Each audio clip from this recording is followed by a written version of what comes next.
Therefore, it is time for question period. The Leader of Her Majesty's Loyal Opposition. Mr. Speaker, my question is for the Premier. Michel, a gentleman in Ottawa-Vanier, called the Liberal campaign headquarters just the other day. Like most people, he was fed up with his hydro rates. Michel asked the Liberal campaign about his hydro bill, and can you imagine what he was told? Someone in that office told him to lower his thermostat and wear a coat. Mr. Speaker, is that the Liberals' new solution to skyrocketing hydro rates?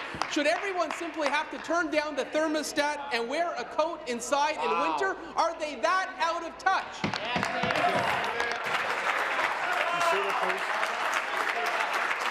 Be seated, please.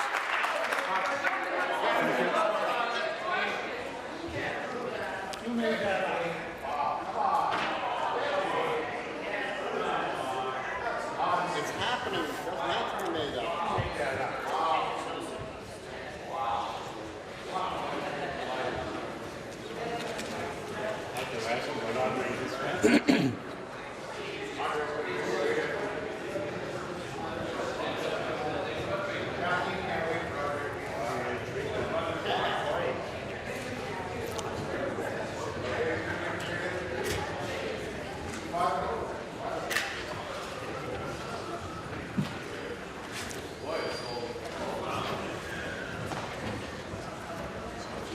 The indication is that I'm going to have to consider moving into warnings.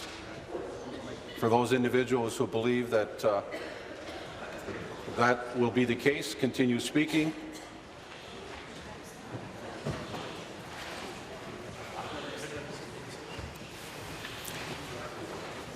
Premier.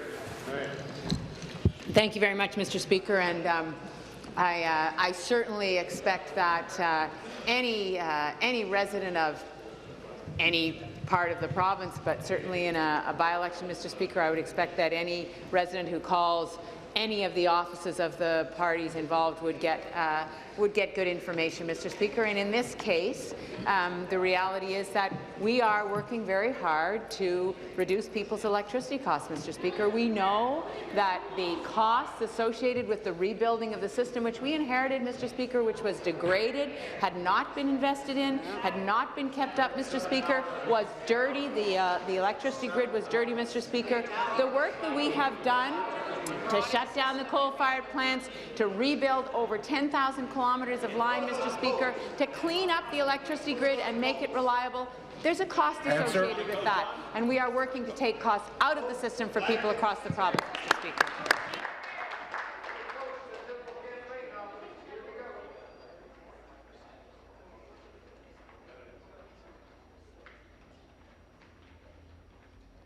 Supplementary. Mr. Speaker, back to the Premier. It makes me shake my head to think that that's an acceptable answer, to just wear a coat in your own home. Now, the Royal Victoria Hospital in Barrie is doing their best to lower their energy use. That's because they're seeing a 6-figure increase in their hydro bills this coming year. The hospital will see a 4 to 6% increase in the hydro costs. It'll cost the hospital approximately $200,000. In the local media, in the Barrie Advance, RVH spokesperson Jane Cocking said, "We know hydro rates are going up, but we have to keep the lights on in the hospital." But at what expense? Should money not be going to frontline care instead of forcing hospitals to struggle to pay their hydro bills? Mr. Speaker, can the Premier tell us what she's doing to help hospitals that are struggling to pay their hydro bills? Thank you. Be seated, please. Be seated, please. Thank you. The member from Renfrew, Nipissing, Pembroke, come to order. The indicators are still there that I may have to go to warnings. This is getting very close. Premier. Very much, Mr. Speaker. I'm delighted that the Leader of the Opposition has made the connection between electricity and health care, Mr. Speaker, because I know that he knows that the shutting down of the coal-fired plants, Mr. Speaker, the fact that we've moved from brownouts and blackouts and smog days, Mr. Speaker, to no smog days means, Mr. Speaker, that we save $4 billion in health care costs, and kids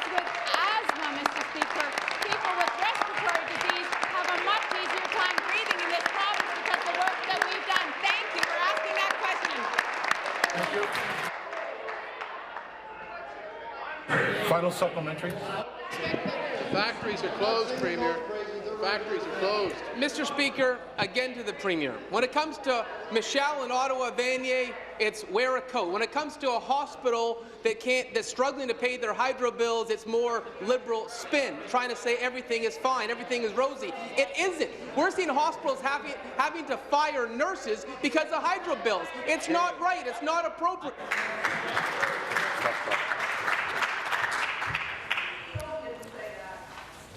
The member from Barrie, the member from Davenport, the Minister of Children and Youth Services, come to order.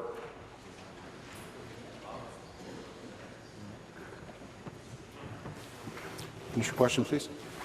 Mr. Speaker, let me share with you to the Premier another hydro horror story.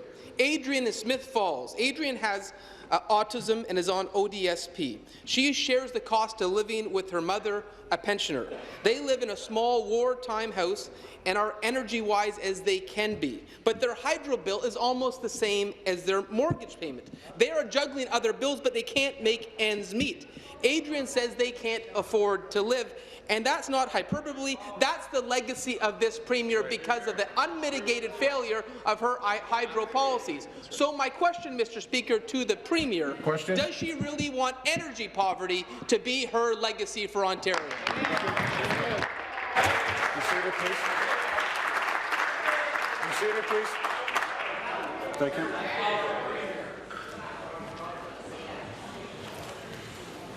Premier. So, Mr. Speaker, as I said, the work that we have done to clean up the air in this province, Mr. Speaker, to make a clean electricity grid, to rebuild a system that was degraded, has a cost associated with it. We recognize that. And so Adrian and all of the people across the province who are struggling with their electricity bills, Mr. Speaker, we recognize they need support. That's why we have taken the debt retirement charge off their bills, Mr. Speaker. It's why in January there will be an 8% reduction across the province. It's why we put in place programs to help people in low and low-middle incomes, Mr. Speaker, with support on their electricity bills. We recognize that there's a challenge, Mr. Speaker. We recognize that there needs to be support, which is exactly why we have made the changes that we have made. Thank you. New question. The Leader of the Opposition. Mr. Speaker, my question is for the Premier. Yesterday, public hearings began on the government's new health care bill. And one thing is resoundingly clear. Nothing in this bill puts patients first. In fact, just hear what Michael Decter from Patients Canada had to say. I quote, "We strongly support a patients first agenda for health care. It is in fact long overdue. However, we are hard-pressed to find how patients are first with the actual substance of Bill 41 when you read it. Patients Canada is right. This is an investment in administration. This is an investment in bureaucracy. It is not an investment in patients. Mr. Speaker, it is not too late to put patients first. Right. Can the Liberals explain why high-paid management is more important than caring for patients in the province of Ontario? Be seated, please. Be seated, please. Thank you. Premier. Thank you very much, Mr. Speaker, and I know that the Minister of Health and Long-Term Care is going to want to comment, but, Mr. Speaker, let me make it very clear that the impetus behind the legislation that has been proposed is exactly about making sure that patients, that people in communities across the province can access primary care, Mr. Speaker, that they will know where to get that care, that they will get the appropriate care, Mr. Speaker. And in fact, many of the things that critics have been calling for, Mr. Speaker, in terms of that access is exactly what is in the legislation. So that's what this is about. It's about making sure that people have access to those primary care physicians and primary care practitioners, like nurse practitioners, Mr. Speaker, without having to spend an enormous amount of time finding those people that they have access and that they know where to go to get the appropriate care. That's what the legislation is about, Mr. Speaker. Supplementary. Mr. Speaker, back to the Premier. This high-paid administration bill does nothing to curb years of Liberal attacks on the healthcare system. Just look at the Liberal track record. They cut $815 million from physician services. They cut 50 medical residency spots. They cut $50 million from seniors for physiotherapy. And this government has fired 1,400 nurses since the start of last year. That is their record. This doesn't sound like you're putting patients first. Mr. Speaker, the government's spin is absurd. They'll go back 13 years to hide what's happened in the last few years. The member from frontline workers know the truth. They don't buy the Liberal spin. When will this government finally put patients first? Be seated, please. Be seated, please. Thank you. Premier. Health and long-term care. Let's just walk down memory lane. Well, Mr. Speaker, don't even get me started on referring back to their promise to fire 100,000 public sector workers, many of them in the healthcare sector. They're good at putting patients last, Mr. Speaker, and this bill does the opposite of what they would propose to do. In fact, I wish their spin on this was at least original, because they're just copying the position of the Concerned Doctors of Ontario, the Coalition of Ontario Doctors that represent those high-paid specialists that are perpetrating and propagating the mistruths that sector. The member will withdraw. I will withdraw, Mr. Speaker. I'm happy to withdraw that. I wasn't referring to the opposition. I was referring. No. There are no explanations. Just a simple withdrawal, please. I withdraw. So, Mr. Speaker, the Patients First Act, its aim at its heart is to actually improve services for patients across this province, to provide quicker access, same-day, next-day services and outside of regular hours, to better integrate healthcare services, to find administrative savings and management savings so that they can be reinvested in frontline health services. Thank you. That is the core of the Act, Mr. Speaker. Final supplementary. Mr. Speaker, back to the Premier. We are joined by nurse practitioners from across the province today. Ontario is the only jurisdiction in North America that doesn't allow nurse practitioners to prescribe controlled drugs and substances. In some places in northern and rural and remote Ontario, nurse practitioners are the only primary care provider able to provide timely access to care. Mr. Speaker, this government needs to commit to making sure every person in Ontario has access to the care they need. We don't need vague promises. The government has hinted they're going to do something, but it's hints and vague promises. I want a commitment. I want a date when they're going to honour their promise. Directly to the Premier, will this happen this year? Yes or no? Minister of Health. I just find, coming from the third party, I would understand the motivation. I just find it incredible coming from the official opposition with the commitments that they've made in election campaigns to gut our healthcare system, Mr. Speaker. But when it comes to nurse practitioners, and they know the commitment that I've made for prescribing for controlled substances. They understand that it requires a bylaw to be posted and approved by the College of Nurses. You know that. Stop the clock.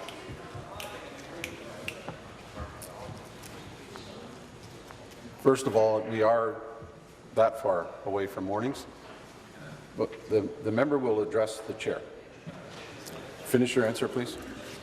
And I apologize, Mr. Speaker. I'm just so excited that our nurse practitioners have joined us here today. And so they know the commitment from me personally, the commitment from the ministry.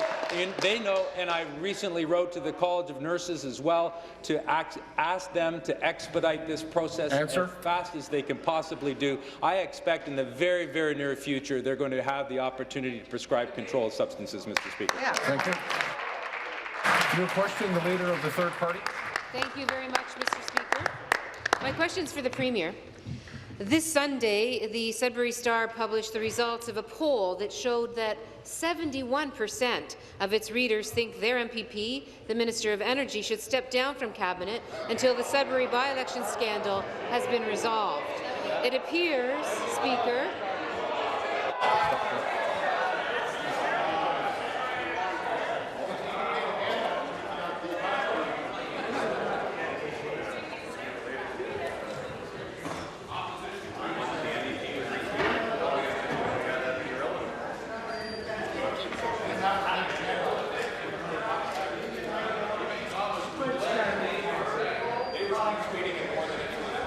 I'm now moving to warnings.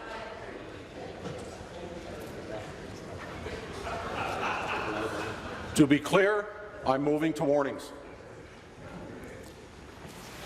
Finish, please. appears the people of Sudbury understand the... Stop the clock. Minister of Indigenous Relations and Reconciliation is warned. Carry on. It appears the people of Sudbury understand the concept of integrity and honour. When will this Premier follow their lead and ask for her Minister of Energy to step aside? Mr. Speaker, I know that the leader of the third party understands that there is a court process underway, Mr. Speaker. This issue is before the courts, and I've been very open in the legislature and the media over many months about the circumstances around the Sudbury by-election. We're going to let, under the presumption of innocence, we're going to let that process play out in the courts. And really, there's not any appropriate way that the issue should be litigated here in the legislature, Mr. Speaker. There's a process outside of the legislature that has to be allowed to unfold. Thank you. Supplementary. Speaker, one reader called into the newspaper to explain why she thinks that the minister should step aside. Quote, "It would be the honourable thing to do," end quote, she said. Does the Premier think that it is honourable to continue to protect Liberal insiders like the Minister of Energy while ignoring the wishes of the people of Sudbury? Attorney General. Attorney General. Thank you very much, Speaker. And I think we had this conversation yesterday in the House on this precise topic. You also made a very clear ruling on the nature of questions and discussion and debate. What? The member from Lanark, Frontenac, Leamington is warned. Carry on. Speaker, you also outlined a very clear ruling yesterday talking about how this issue and the limits around the discussion around this issue, both in question period and debate. I think the member opposite, the leader of the third party, very much knows that this matter is before the courts. It will be highly inappropriate to deal with this issue. And as it relates to the Minister of Energy, Speaker, is also clear that Minister of Energy is under no investigation. There are no charges laid. The member from Durham and the member from Hamilton East Stony Creek are warned. Carry on. Speaker, there are no charges laid against the Minister of Energy. His responsibilities as the Minister of Energy are not subject of this investigation as well. Therefore, Speaker, the Minister will continue to do his job and serve the people of Sudbury. Thank you. Thank you. Final supplementary. Speaker, another caller told the Sudbury Star, quote, "I definitely think MPP Glenn Thibeault should step down," end quote. Yet another said, quote, "I say he should resign completely along with Wynne. They're all in this together," end quote. How can the Premier continue to put the interests of Liberal Party insiders ahead of the wishes of the people of Sudbury when we clearly see what a detrimental effect this is having on their faith in this government? When will the Premier do the honourable thing? The thing that was done by other cabinet ministers over all parties, Speaker. The Conservative cabinet ministers, Runciman and Wilson. A Liberal cabinet minister, Sorbera. All of those folks did the honourable thing and stepped aside, Speaker. And I asked the Premier, when will she ask her Minister of Energy to step aside until the OPP allegations regarding his role in the Sudbury scandal are fully dealt with? Speaker, the Premier the member from Sudbury and all members on this House, on this side of the House, continue to focus on working for their constituents. Speaker, the member from Sudbury is focused on getting the Melly Drive built. He is focused on delivering the PAT scanner for the good people of Sudbury. Speaker, these are the kind of public service that the member of Sudbury is providing. He's under no investigation, Speaker, whatsoever, and the member from the third party very much knows that. Speaker, there are no charges against the Minister of Energy either. Speaker, there's no reason whatsoever that the Minister be considering stepping down. He's focused on his job not only as the Minister of Energy but most importantly as a very good member from Sudbury. Thank you. Thank you. New question, the Leader of the Third Party. Thank you, Speaker. My next question is for the Premier. If the Premier needs a reason other than the Sudbury bribery scandal to ask her Minister of Energy to resign, I would suggest it would be the mess that he has helped her to make in our energy system. The Liberal short-sighted sell-off of Hydro One is hurting businesses in Ontario. Last week I was in Windsor and had the chance to visit the Arner Stop, a local diner just outside the city owned by Gabe Sad.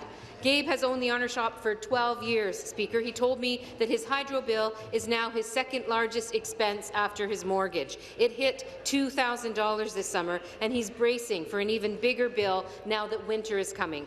He's tried hard to keep costs down. He's reduced the number of coolers that he keeps in the diner. He's replaced the roof, but still he's struggling, Speaker. When will the Premier realize how much damage her sell-off is doing to families and small businesses across Ontario and put an end to it? Thank you. The member from Trinity Spadina is warned. Premier. Thank you very much, Mr. Speaker. Well, again, I will say to the Leader of the Third Party, and I know the Minister of Energy will want to comment, because he is working every day to find ways to help people with their electricity bills, to take costs out of the system, Mr. Speaker, because he knows that the work that we have done to build the system up had a cost associated with it, and that's exactly why we need now to find ways to take costs out of the system, as we have been doing, putting programs in place, taking the debt retirement charge off people's bills, and as of January, taking the provincial portion of the HST off people's bills. But again, Mr. Speaker, the Leader of the Third Party, as she is wont to do, conflates issues. The reality is, Mr. Speaker, that she refers to Hydro One and the broadening of the ownership of Hydro One, which is related to the investment in infrastructure, Mr. Speaker, in transit and roads, in bridges, in the very infrastructure that the member for Sudbury has been fighting for, Mr. Speaker, and that she also knows that the electricity prices are not set by Hydro One; they're set by the Ontario. Thank you. Supplementary. Speaker, I think the Premier just admitted that the Liberal government, made a mess of our electricity system, and now we're supposed to trust them to fix it. I don't think anybody trusts them to fix it, Speaker, but we'll leave that to the people. You know, I also met a gentleman named Mark Stannard when I was in the Windsor area last week. Mark is a second-generation dairy farmer in this province, in Essex, and his small business is also struggling under the burden of exorbitant hydro bills. He tries to conserve as much energy as he can, Speaker, but the reality of his business is that his cows need to be milked, and they don't wait for off-peak hours, Speaker. Will this Premier, in fact, when will this Premier wake up and realize that this sell-off of Hydro One is hurting farm operations like Mark's, and do the right thing, make a commitment to stop any further sell-off of Hydro One?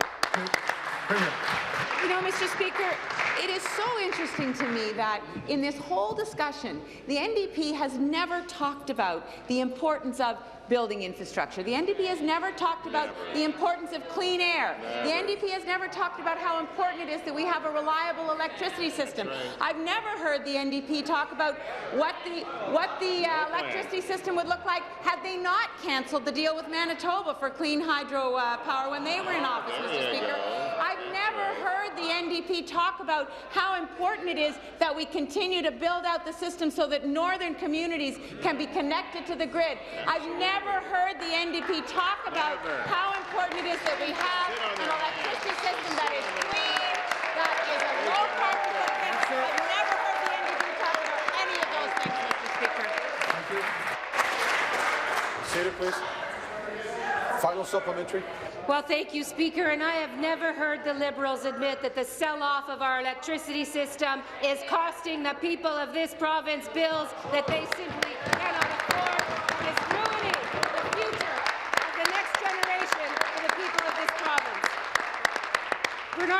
Allison is yet another example, Speaker, of a dairy farmer that I met in Essex last week. And Bernard has seen his hydro bill double over the last 3 years. Forgive me. The Minister of the Tourism, Culture and Sport is warned. Please finish. As well, Speaker, has tried to conserve. He switched to energy-free water bowls for his cows. He changed out the barn lights. He bought new variable speed fans that are more energy efficient to keep his cattle cool in the summer. But still, Bernard is worried about having to lay off some of his staff because the cost of hydro means that he cannot afford to keep everyone working on the farm. Small businesses are hurting, Speaker. Farmers are hurting. Families are hurting. Question. When will this Premier finally admit that the sell-off of Hydro One hurts families, it hurts agriculture, it hurts business, and stop any further sell-off? Minister of Energy. Thank you, Mr. Speaker. I'm very pleased to rise and answer this question, Mr. Speaker. The broadening of the sale of Hydro One, Mr. Speaker, has allowed us to invest in many things that the Premier has talked about. And let's just talk about some of those, Mr. Speaker. $13.5 billion is being invested in the GO Regional Express Rail in the GTHA, which will quadruple the number of weekly trips to 6,000, Mr. Speaker. The Eglinton Crosstown LRT, $5.3 billion in capital investments. And, Mr. Speaker, you know what? We are making sure that businesses, farms, right across this great province of ours, Mr. Speaker, are getting a rebate. Mr. Speaker, we're working hard to ensure that happens. And just yesterday, Mr. Speaker, I was in the great riding of Hamilton, working and talking with the FASCO, Mr. Speaker, where they're saving over 170,000 megawatts of power, Mr. Speaker, and saving over $10 million, creating 81 jobs in that riding. That's what we're doing on this side of the House, Mr. Speaker, creating jobs and helping our economy. Thank you. New question. The member from Nipissing. Thank you, and good morning, Speaker. My question is for the Minister of Finance. Yesterday's fall economic statement revealed the government is significantly hiking service fees and taxes to pay for their years of waste, mismanagement and scandals. Vehicle and driver registration fees have increased by, Speaker, $503 million in just 4 years. If you drive a car, you pay more. If you heat your home with gas, you pay more. If you hunt or fish or camp, you pay more. In fact, the Financial Accountability Officer told us this Liberal government has hiked service fees on everything by nearly 40% in just 5 years. Yesterday's news, Speaker, did absolutely nothing to address this $500 million driver's fee hike. Mr. Speaker, can the government please explain why it's insisting on making life more affordable for the people of Ontario? Minister of Housing is warned. Minister of Finance. Well, thank you, Mr. Speaker, and I appreciate the opportunity to talk about the fall economic statement that we delivered yesterday. The tremendous amount of work we are doing to stimulate economic growth, create more jobs. Independent economists have understood and are actually indicating that Ontario is surpassing and exceeding the growth in Canada. In the last quarter, we outpaced the United States and the G7. As a result, we're taking the necessary steps to come to balance next year and the year after that. And the member opposite makes reference to a number of programs that we are revising as we proceed to take cost recovery measures necessary in that program. At the same time, we're doing many other things to help everyday Ontarians by providing free tuition to many students, by enabling us to provide more childcare spaces to young families. And, Mr. Speaker, we're providing a doubling of rebate for first-time homebuyers to $4,000, all of which will help our economy and help our families at the same time. Supplementary. Thank you, Speaker. Back to the Minister of Finance. We know that their waste, mismanagement and scandals have made life more unaffordable for Ontario families. Yesterday, they presented a fall economic statement, but the independent Financial Accountability Officer told us their numbers just don't add up. He also told us that we have unprecedented debt levels, and interest on that debt is $1 billion a month, Speaker. It means that Ontario now pays more in interest than it does on post-secondary education and community safety combined. Wow. For taxpayers, this government's reckless mismanagement means higher taxes, higher hydro rates, and less funding for frontline services.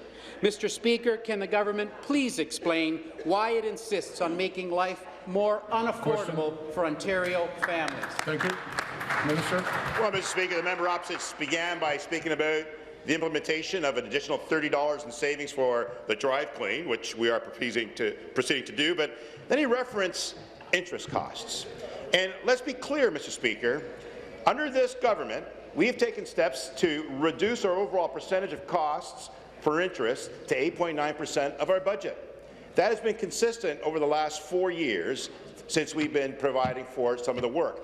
Under the Conservative government, it was 15% of the budget that the interest costs were attributed. Under the NDP, it was 12%.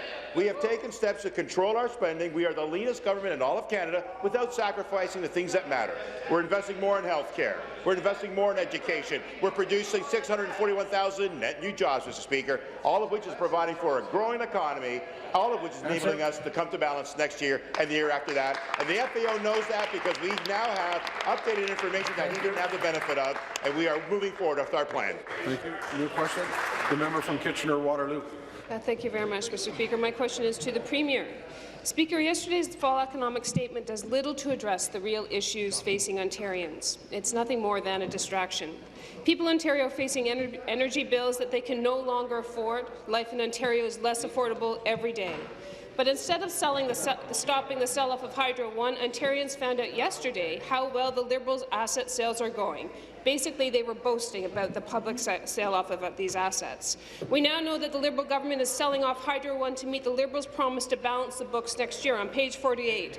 By broadening Hydro One ownership, the province expects to generate $5 billion to reduce debt.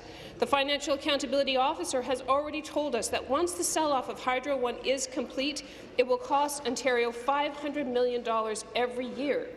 Speaker, why does this Premier continue to put the needs of the Liberal Party ahead of the needs of Ontarians? Question, thank you. Minister of Finance. Minister of Finance. Mr. Speaker, the member opposite again makes reference to an asset that we are repurposing and actually we are augmenting to provide for greater investments into new assets. The member opposite also talks about the wholesale value of that asset, which does go towards debt and which is done by law. But she fails to mention that there's $4 million in capital appreciation that's being reinvested dollar for dollar through the Trillium Trust to be reinvested into programs and into assets, even in her own riding, Mr. Speaker, in order to achieve a better quality of life for all Ontarians. And at the same time, we're taking steps to reduce the overall cost of hydro through the elimination of the 8% portion of the province's charges. And we also have eliminated the debt retirement charge, another $70 a year that's being benefited to those bills. Well, Mr. Speaker, we'll continue on our plan. We're continuing to reinvest dollar for dollar all of those assets so that we can build new assets for the long-term benefit of the people. Thank you. Supplementary. Well, Mr. Speaker, the Finance Minister should follow the money because we know from public accounts that the Trillium Trust wasn't used last year.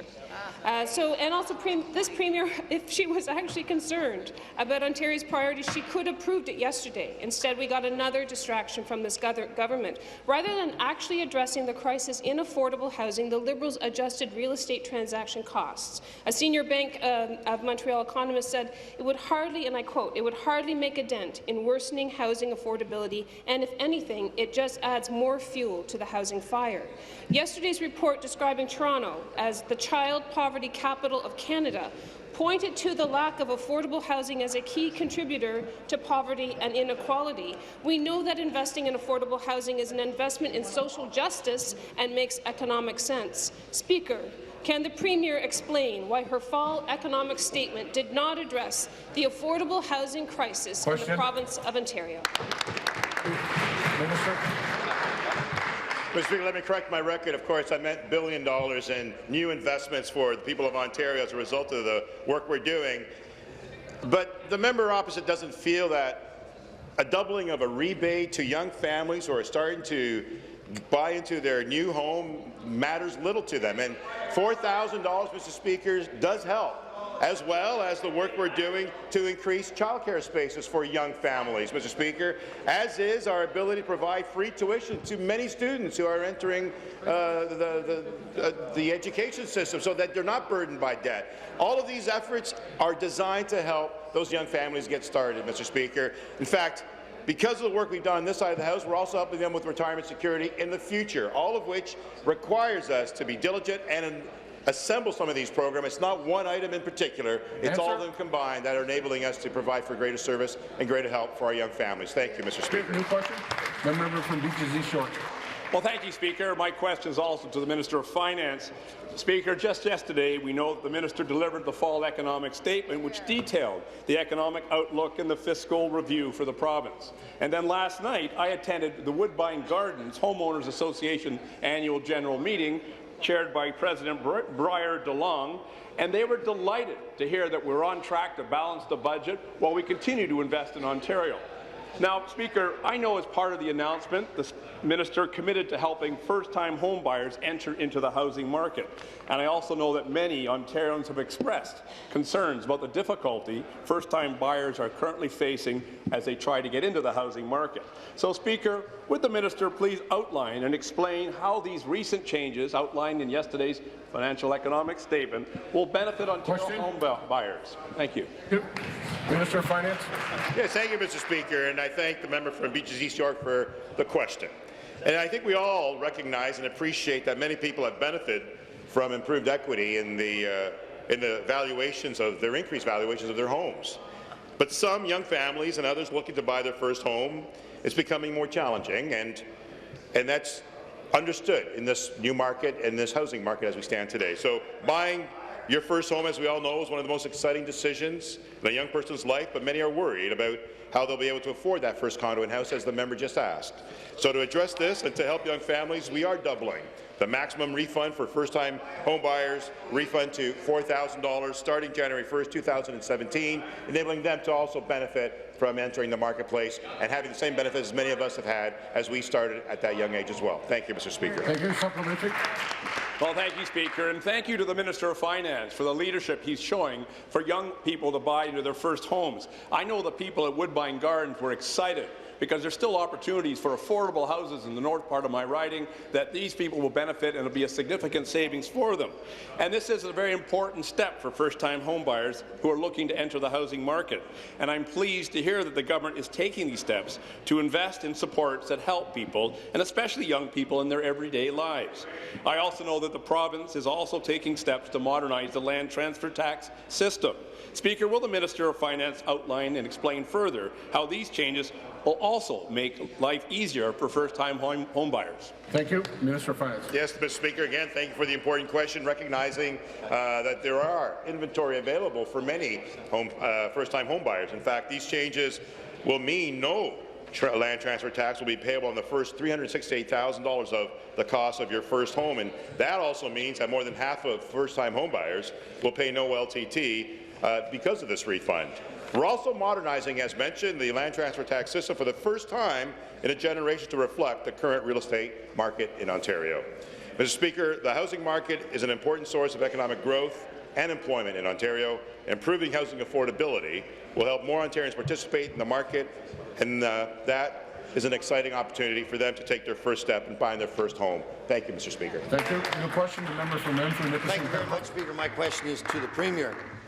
Sadly, we did not get a response yesterday from the Deputy Premier, so we'll try to get an answer today from the Premier.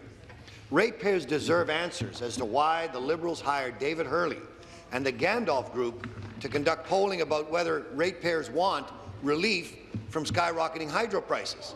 From the response our opposition has received, ratepayers are astonished that the Liberals needed a poll to tell them the obvious, that there is an electricity rate crisis in this province. They're also appalled that the Premier would waste money on such a redundant poll that benefits an individual who is a senior Liberal strategist. Speaker, will the Premier finally come clean and tell us exactly how much money she gave her campaign manager to conduct this wasteful and unnecessary poll? Thank you, you, Mr. Speaker.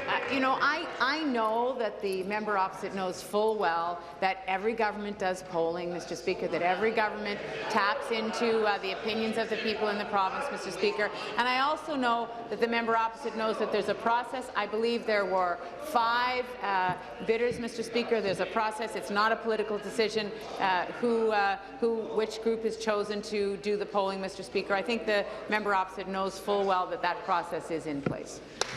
Supplementary. Thank you, Speaker. When the number comes back at 94%, it is proof that no poll was necessary. As we have said on countless occasions, families all across this province are struggling to pay their hydro bills each and every month. Yet instead of providing meaningful relief, the Liberals would rather give money to their campaign manager, David Hurley, to tell them what they should already, and I believe do already know.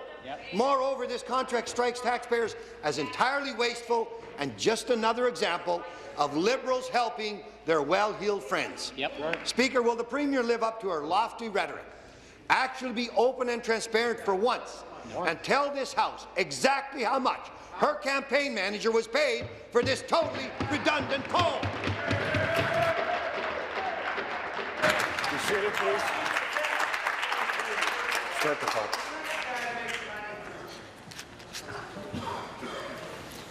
Premier. Very much, Mr. Speaker. So let me just go through the process. All public opinion research conducted by the Government of Ontario is procured through a fair and transparent, competitive process. And, Mr. Speaker, the member opposite, I think, is a member of a party that actually believes in competitive bidding, Mr. Speaker. The final decision about which vendor is best suited for the project is made by a committee of at least 3 non-partisan public servants, Mr. Speaker. That's who makes the decision. Every company has to be qualified, has to be a qualified vendor of record, and has to compete for a project with no less than 5 competitors, Mr. Speaker. And in fact, the record shows that 5 other companies competed for this contract with the Gandalf Group, Mr. Speaker, and I believe that the member opposite knows full well that that process means that there is not a political intervention. It is a process that is transparent and is applied in every situation, Mr. Speaker. Thank you. Any question?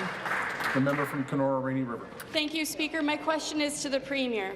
Speaker, access to clean, drinkable water is a systemic issue in the province of Ontario. If you are an Indigenous person living on a First Nations reserve. For more than a week, Weagamo First Nation, a community in my riding north of Sioux Lookout, has gone without drinkable, usable water. The aging water mains have burst. They've got staff working with what they've got to fix it. I'm sure the Premier will tell the House that it's federal jurisdiction, their responsibility, but surely abdicating the province's role will not sit well for the more than 800 people who are without usable water. My question is simple. What is your government doing to aid the situation? Well, thank you very much, Mr. Speaker. And I completely agree with the member opposite that it is unacceptable that anyone in Ontario would not have clean, drinkable water. And I understand that it is absolutely critical that this be addressed. And as recently as yesterday, Mr. Speaker, the Minister of Indigenous Relations and I had a conversation with Regional Chief Day and with Grand Chief Alvin Fiddler and with Grand Chief Patrick Madabi, Mr. Speaker. We are part of a tripartite process. The federal government, First Nations and the provincial government are working together, Mr. Speaker, because each party, each level, order of government brings something different to the table. The provincial government has expertise, has capacity, Mr. Speaker. There's funding that comes from the federal government, and First Nations have community knowledge. So, Mr. Speaker, we are absolutely working to make sure that all of these systems are being worked on. Supplementary. Thank you, Speaker. The provincial government is responsible for First Nations health through its responsibility for education. No clean water and sewage means no school. Children and elders are developing skin rash breakouts just like they did in Saskatchewan.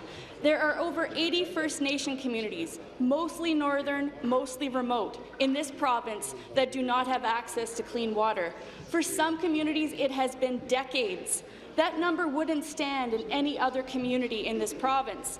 The Premier met with her federal counterparts at the privatization conference here in Toronto yesterday. My question is simple. What did she ask them about the situation in the Wiagamo? Minister of Indigenous Relations and Reconciliation. Speaker, I'm happy to respond to this question. Member, we'll wait until I acknowledge, please. Carry on. Thank you, Speaker. Here are some things that we're actually doing to alleviate the problem. The Ontario Clean Water Energy Act is providing operations and maintenance services on a fee-for-basis service. The Walkerton Clean Water Centre provides operator training. The Ministry of the Environment and Climate Change has provided engineering and technical advice to First Nations and carries out conformance reviews of proposals for First Nations water systems upon request. First Nations are included in showcasing water innovation programs in which Ontario is funding innovative, cost-effective solutions for managing drinking water, wastewater and stormwater sewers. The Canada-Ontario First Nations Drinking Water Improvement Initiative is a partnership with four small First Nation communities to provide innovative solutions. The Clean Water Act. New question. The member from Brampton Springdale. Thank you, Mr. Speaker. My question is to the Associate Minister of Education responsible for child care and early years. We know that the earliest years of a child's life are important to their future development. From the day they are born, they are human sponges absorbing everything around them and learning basic skills at an astounding rate. Mr. Speaker, I've spoken with many parents and soon-to-be parents in my riding of Brampton Springdale who tell me that it is challenging to find quality, affordable childcare. That is why I am encouraged by this government's speech from the throne in which Ontario committed to creating 100,000 new licensed childcare spaces. And yesterday, building upon that announcement in the fall economic statement, made a sizable investment in children 4 and under. Would the minister, through the Speaker, please explain to the House the details of this investment in childcare and help shed light on what it will mean for Ontario families? Thank you, Associate Minister of Education responsible for early years. Thank you, Mr. Speaker. I would like to thank the member from Brampton Springdale for this very important question. And I wanted to tell her what a great job she's doing for her constituents. Mr. Speaker, in the recent throne speech, we unveiled our government's vision for the early years, and we made a bold new commitment for Ontario's childcare and early years sector. We committed to transform the way we deliver childcare in this province by creating 100,000 new licensed childcare spaces within 5 years for children 4 and under. Yesterday, the fall economic statement revealed our first step in this commitment to childcare modernization. Mr. Speaker, I'm proud that the fall economic statement announced an additional $65.5 million in the 2016-17 school year to create approximately 3,400 new childcare spaces across the province. This is fantastic news, and this investment means more children. Thank you. Supplementary. Thank you to the Associate Minister of Education for that answer. I was glad to see that yesterday's fall economic statement includes a significant investment in childcare because the creation of new licensed childcare spaces is a part of our government's plan to invest in the earliest years of a child's life and create jobs and help families in their everyday lives. Mr. Speaker, I've heard the minister say in this House that engagement and consultations are very important to ensure that we get the new childcare framework right. Mr. Speaker, can the minister please inform the House of the status of her consultations and when we can expect to see these new spaces open? Thank you. Associate Minister. Thank you, Mr. Speaker, and thank you to the hardworking member from Brampton Springdale. Mr. Speaker, planning engagements are currently underway to inform the framework and distribution of the 100,000 new childcare spaces. Over the next few months, we will be consulting with the childcare and early years sector parents and communities to get their advice and perspectives. In fact, province-wide consultations are now underway. We want to ensure we make informed decisions so that our children can get a head start in life and families can get the support they need. This feedback will help us develop a renewed early years and childcare policy framework and the 5-year plan to create 100,000 licensed childcare spaces. Wow. This will be the first steps towards the 3,400 spaces announced yesterday, first spaces to count towards the government's historic commitment to build 100,000 new spaces for children 0 to 4 years old. Thank you. Thank you. New question. The member from Leeds Grenville. Thanks, Speaker. My question is to the Premier. Speaker, at the Justice Committee's hearings into the gas plant scandal on December 3rd, 2013, the Premier testified this: I know that when I'm going to do an important interview or appear before a committee or go into the legislature to answer important questions posed by the opposition, I take some time to read documents, talk with my staff, and understand the issues. Speaker, the Premier knew standing by Pat Sorbara put the integrity of her office at risk. Yep. And she didn't just stand by her. She publicly stated she didn't expect charges. We know she likes to talk with staff and understand the issues. So, Speaker, will the Premier tell us what Pat Sorbara told her in those conversations? And does she now regret believing her? Excellent. Attorney General. Well, thank you very much, Speaker. I was wondering in the beginning of the question where the member opposite is going with that question. It was trying to put a different flavor to the same question that he's been asking for a few weeks, fully knowing that his question may be offside, and that the answer he's seeking is this is not the venue, the forum for that answer. Speaker, I think the Premier and I, on behalf of the government, have been very clear. As you have also have suggested, that this will be an inappropriate place to discuss any matters that are before the courts. The issue at hand, Speaker, as you know, is before a court, and there are charges laid against two individuals who do not serve in this House, and it is only appropriate, Speaker, and advisable to all members not to discuss those matters or the evidence or any questions relating to those issues in this House. And I know the member opposite knows this. He may continue to ask these questions, but I suggest that he should consider it. Thank you. Supplementary. Thank you, Speaker. Back to the Premier. Speaker, I want to remind the Premier of something else that she said at those gas plant hearings. On April 30th, 2013, she explained her reason for testifying. Here's the quote: I thought it was very important for me to be open and to let everyone know what I did know and what I didn't know. Wow. It's hard to believe that that's the same person who now has so little to say about this very important issue. Speaker, since the Premier won't live up to that pledge of being open and answer our questions in the House, we're left with this. Premier, you and your minister are not required by law to testify as MPPs. Speaker, will the Premier commit to Ontarians that she and her Minister of Energy will waive their privilege and testify at trial?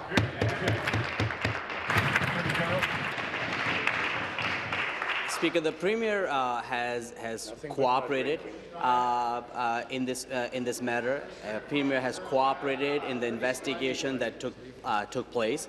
The Premier has been absolutely transparent in terms of answering questions that are posed in this House to Ontarians and through the media. Speaker, the Premier will continue to serve her role, her duties and obligations that has been given to her from the people of Ontario. But the Premier also recognizes that it is not advisable to prejudice a legal proceeding. Speaker, there are two individuals who are charged in this matter. Speaker, as we know, the fundamental principle of our system is that everybody is innocent until proven guilty. Speaker, I think we owe to those individuals to follow the process. Thank you. New question, the member from Nickelville. Merci, Monsieur le Président. Ma question pour le ministre de la Santé, des Soins de For the Minister of Health and Long-Term Care. Ontario, 3,000 nurse practitioners do remarkable work each and every day. Some of them are with us today. Welcome to Queen's Park. Nurse practitioners continue to face barriers that only makes it harder for Ontarians, for us, to get the care that we need. You see, Speaker, salaries for nurse practitioners working in our community has been frozen for 8 long years, while their scope of practice and responsibility increased exponentially. This year, the minister offered $85 million over 3 years to all primary care agencies. After 8 years of salary freeze, the minister offered 10 cents on the dollar, Speaker. It is wrong, it is disrespectful, and it needs to change. Question. Does the minister agree? Minister of Health, Long-Term Care.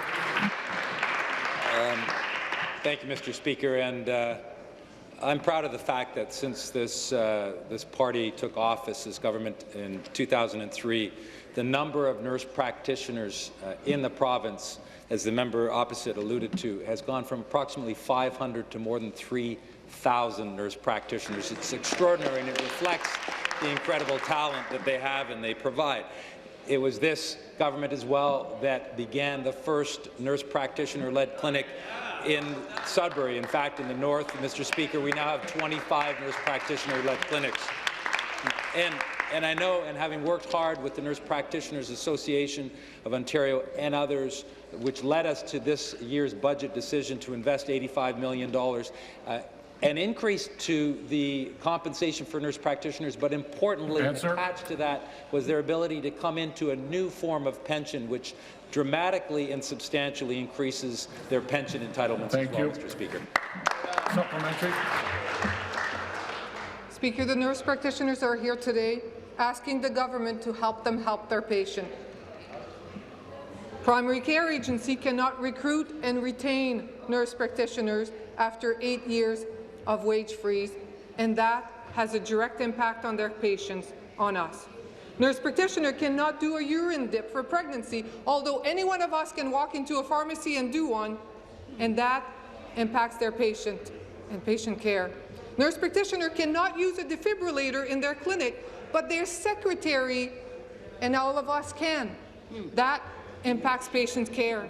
When will the government remove all of the barriers to quality care and let our nurse practitioner practice to their full scope for the benefit of the patient of Ontario and pay them what they're worth? Thank you. Minister. Well, Mr. Speaker, I'm pleased that I'm getting this question from the member opposite. I do believe it's the only time we've actually had a conversation about nurse practitioners specifically, including their compensation. But the nurse practitioners in Ontario understand and know that we are continuing to work to expand their scope of practice. In fact, we, as alluded to earlier this morning, we're working with them on controlled substances. We know that they're going to have an exceptionally important role in the delivery of medical assistance in dying as well. We know that in many cases across this province, they are the only care and the best care that's provided for Ontarians that depend on the highest quality of care. I have a list of how we've, over this government, how we've expanded the scope of practice of nurse practitioners. I'm working closely with them, Mr. Speaker, to ensure that we continue to make progress. I look forward to achieving success on prescribing for controlled substances and moving on to the next challenge, which they so deservedly require and will provide. Your question, the member from Kingston and the Islands. Thank you, Mr. Speaker. My question is for the Minister of Health and Long-Term Care. There is no doubt that health care is a top priority for our government. And that is one of the reasons why we're so glad to see the nurse practitioners here today. And as a matter of fact, providing all Ontarians with timely access to the care they need, whether at home, in their community, or in one of our outstanding hospitals, is of the utmost importance to our government, but also to me as the member for Kingston and the Islands. I know our government increased funding for health care by $1 billion to $51.8 billion, and because of these continued investments in our healthcare systems, we have seen changes and progress in Ontario. We've experienced reduced wait times for surgeries, we've increased the number of Ontarians who have a healthcare provider, and we have expanded services for Ontarians at home and in their community. Can the Minister of Health and Long-Term Care please tell this House about this important new investment? Thank you. Minister of Health and Long-Term Care. Thank you, Mr. Speaker, and thank you to the member from Kingston and the Islands for this important question and giving me the opportunity to talk about the important investments our government is making in health care. And I think, as we know and remember, in the 2016 budget, we increased our investments in health care by $1 billion, and $345 million of that went specifically to our hospitals, more than a 2% increase in hospital operating budgets, Mr. Speaker. But with yesterday's fall economic statement, we made another important investment in our hospitals. We announced that our government will be investing an additional $140 million this fiscal year, Mr. Speaker, across all hospitals in Ontario. Every single hospital is getting an increase, and in fact, the amount of increase this fiscal year to our hospitals in operating costs is now more than 3% this fiscal year, Mr. Speaker. Thank you. Supplementary. Thank you, Minister, for that response. I know that all of the hospitals across Ontario will be very excited to hear that our government is continuing to make important investments that will help patients and their families receive better care and quicker access to services at every hospital across Ontario. This investment will also be very well received, of course, by every hospital in my riding of Kingston and the Islands. These investments will translate to better care for Ontarians, lower wait times, and as a result, improved health outcomes. Minister, yesterday our government's announcement of $140 million for Ontario hospitals was the centre point of a great fall economic statement. But it was not the only important health announcement made yesterday. Can the Minister of Health and Long-Term Care please inform this House on the work our government is undertaking to improve services for older Ontarians and their families? Good question. Thank you. Minister. Well, thank you, Mr. Speaker. And we all know that as our population ages, Ontarians face new health care challenges. Today, 1 in 10 Ontarians over the age of 65 suffers from dementia. That's why our government is committed to helping the growing number of Ontarians who do suffer from dementia and helping their caregivers and their families, Mr. Speaker. With the fall economic statement, we announced the introduction of our dementia strategy that will build on current investments of $85 million to further enhance services for older Ontarians and their families. This strategy will include consultations taking place across the province. They've already taken place in Thunder Bay, North Bay, Kingston, Windsor, and Barrie. There are more to come across the province, Mr. Speaker. The fall economic statement continues our commitment to helping all Ontarians, including our seniors, with the challenges that they face with their health, Mr. Speaker. Thank you. New question, the member from Kitchener-Conestoga.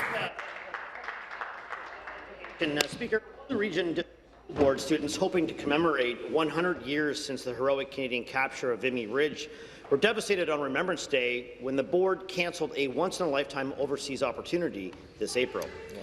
I wrote the board chair yesterday to reconsider the decision that was made due to Travel Canada advice advocating caution, and I'm hopeful following a board reversal last night to review the matter.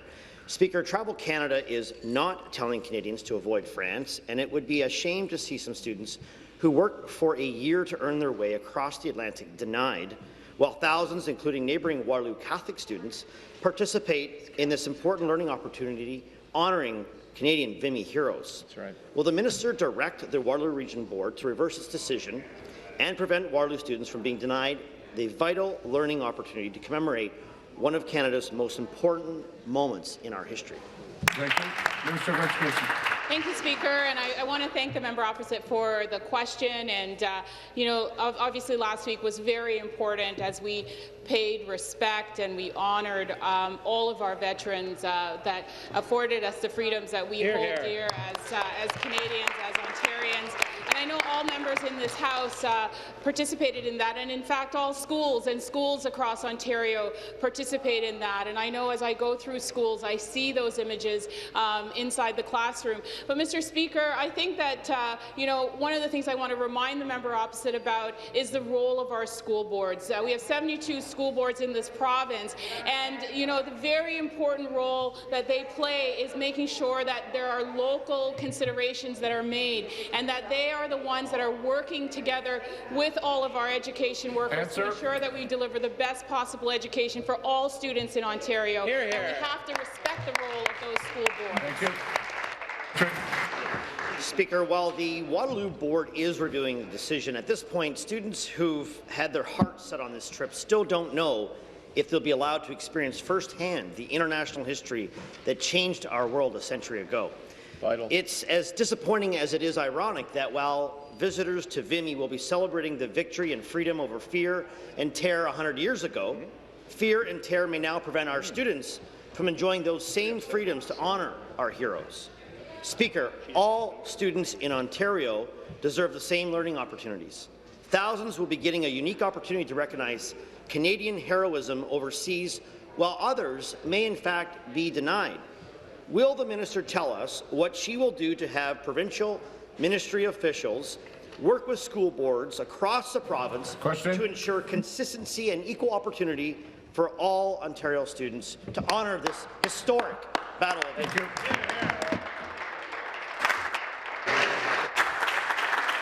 Be seated, please. Thank you. Minister. Speaker, you know, I want to just make it very clear for the 2 million students that attend Ontario's publicly funded education system that the focus on student learning and student achievement is our top priority. That's also balanced, Mr. Speaker, with student well-being. We want to make sure that all of our students are safe and that they have an opportunity to receive the best possible education, which they are receiving in Ontario. And, Mr. Speaker, I respect the role of our local school board trustees, Mr. Speaker. They understand the needs in their local communities, in each individual school in their communities, and in the classrooms, Mr. Speaker. And that's something that we want to ensure that we support, our Ministry of Education and all of our officials are supporting, and we make decisions that are in the best interest of all of our students, in their safety, in their well-being, and in their student achievement. We have a deferred vote on the motion to third reading of Bill 37, an act to amend the Early Childhood Educators Act 2007 and the Ontario College of Teachers Act 1996. Calling the members, this will be a 5-minute bell.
Members, please take your seats.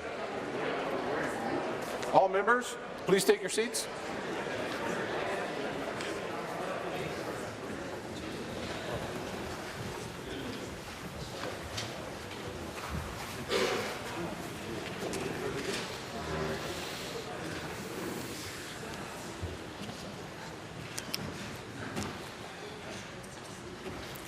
On November the 14th, 2016, Ms. Hunter moved third reading of Bill 37. All those in favour, please rise one at a time. Be recognized by the clerk.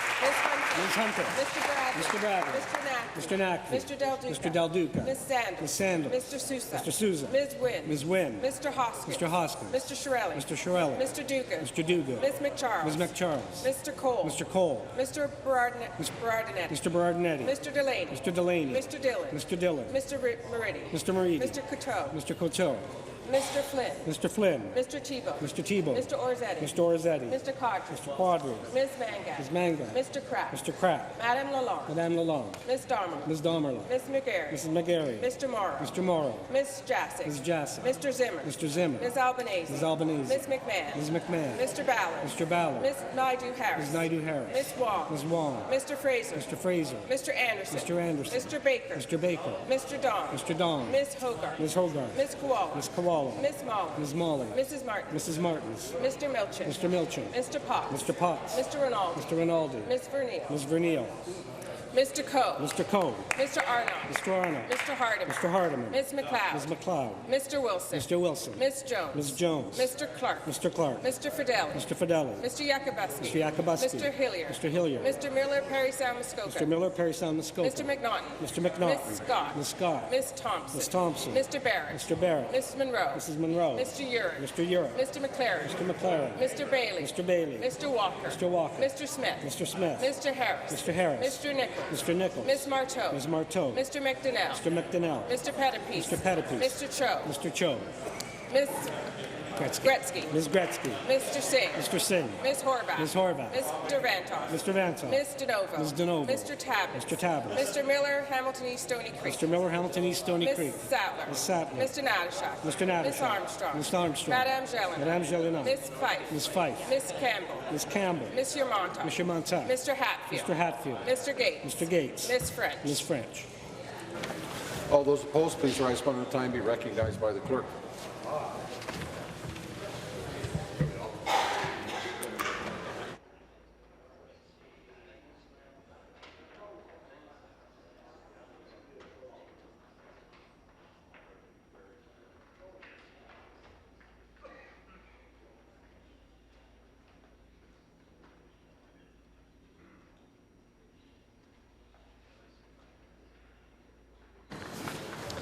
The ayes are 90, the nays are 0.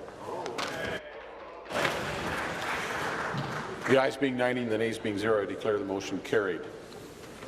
Third, bill, troisième lecture, projet de loi. Be it resolved that the bill do now pass and be entitled as in the motion.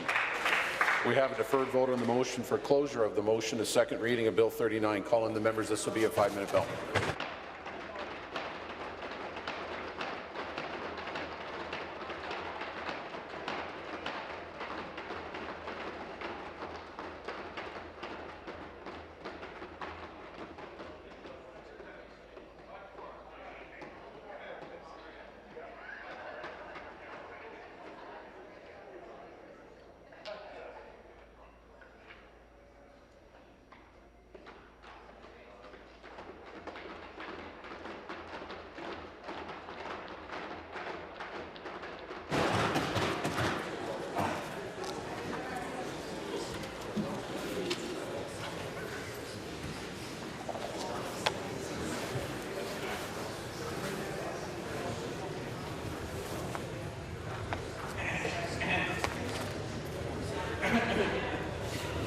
On October 27, 2016, Ms. McGarry moved second reading of Bill 39, an act to amend the Aggregate Resources Act and the Mining Act. Mr. Cole has moved that the question be now put.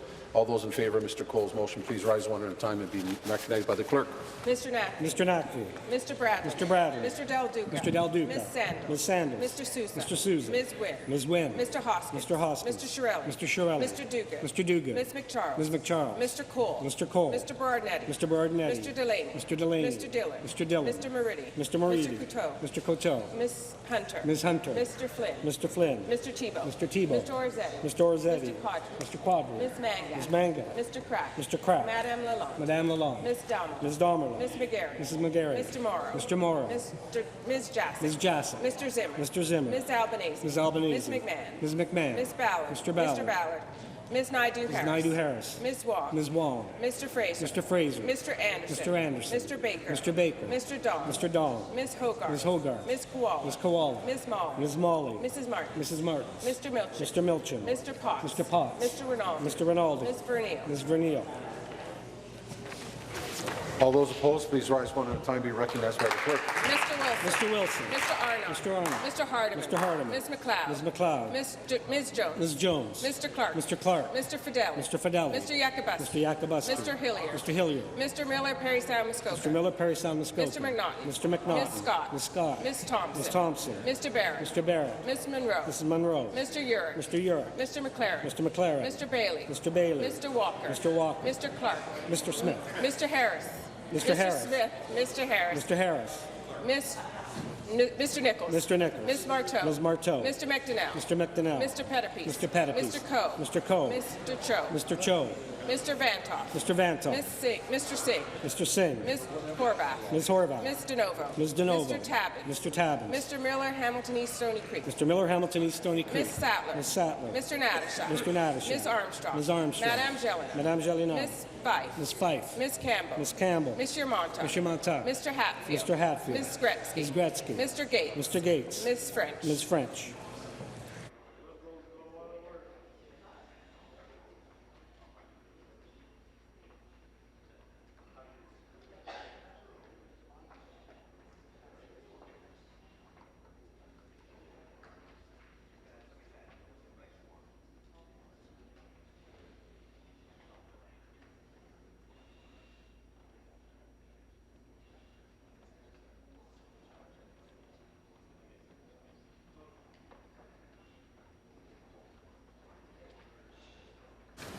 The ayes are 46, the nays are 44.